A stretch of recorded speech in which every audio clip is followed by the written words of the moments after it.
A pub in Kingston, Ontario has decided to expunge the heinous moniker of Sir John A. Macdonald from its signage.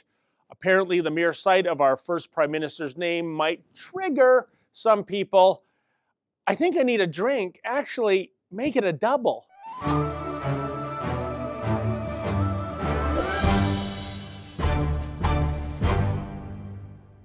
So there's this building in Kingston where Sir John A. Macdonald operated his law practice from 1849 to 1860. It was later converted into a pub, which is somewhat fitting given our first PM wasn't averse to having a wee dram or three from time to time. For several years, this pub has been known as Sir John's Public House, but apparently some members of the Indigenous community complained to pub management given Macdonald's ties to the residential school system.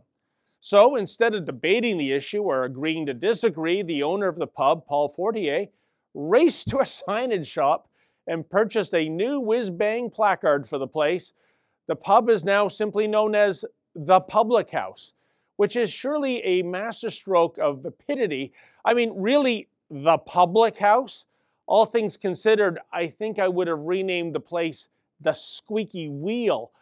But here's what Fortier had to say in a National Post story, quote, "Some of our customers and some of the Native organizations in the Kingston area said that they could no longer do business with us. They said that it was no longer a safe place for them," end quote. Seriously, someone of drinking age felt unsafe going into a building named Sir John? Don't know about you folks, but when I think of food service safety issues, I typically hope there won't be a fire in the kitchen and that staff members will make certain to wash their hands after they're going to the loo. Never thought a sign would result in a safety issue unless the damn thing wasn't screwed in properly. What's really at play here, of course, is yet another case of historical revisionism run amok. The residential schools, for the most part, were a mistake, point taken. But there was so much more to Sir John A. Macdonald than that. As well, the profound problem with historical revisionism is where exactly does this slippery slope end? Furthermore, how does erasing history make the events of yesteryear any better?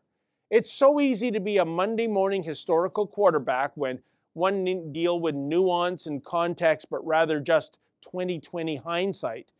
And in the politically correct crucible we reside in today, certain progressives even label the likes of Abraham Lincoln and Martin Luther King Jr.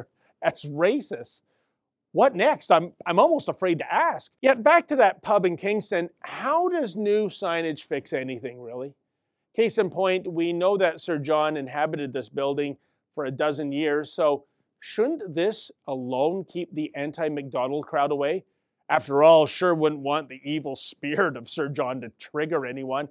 And get this, Fortier inexplicably notes that there will still be exhibits and memorabilia related to the Prime Minister inside the pub.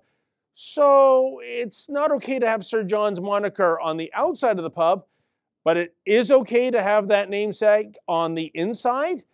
How does that make any sense? And where do we go from here? Maybe McDonald's Corp needs to be persuaded to change the name of its Golden Arches restaurants in Canada. Yeah, folks, I realize that the McDonald in McDonald's is spelt differently than Sir John's surname, but you know what? With spelling not counting for much these days, we wouldn't want to have anyone mistakenly triggered, so maybe better safe than sorry when it comes to eateries that seem to have unsafe McNames. You know what I'd do if I was a resident of Kingston, folks?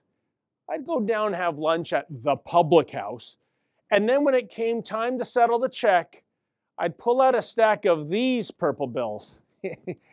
Yeah, and then I'd make the point to Mr. Fortier that since the Canadian $10 bill features the likeness of Sir John, well, for now at least, then there's no way I would want to sully his gloriously safe establishment by desecrating it with such egregious imagery.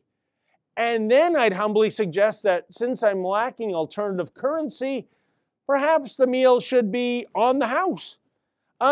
How much do you want to bet that Mr. Fortier would have no problem being accepting of Sir John A. Macdonald in that particular format? For the Rebel.media, I'm David the Menzoid Menzies. Hey folks, if you like that commentary, please consider becoming a premium member and never miss another Rebel video.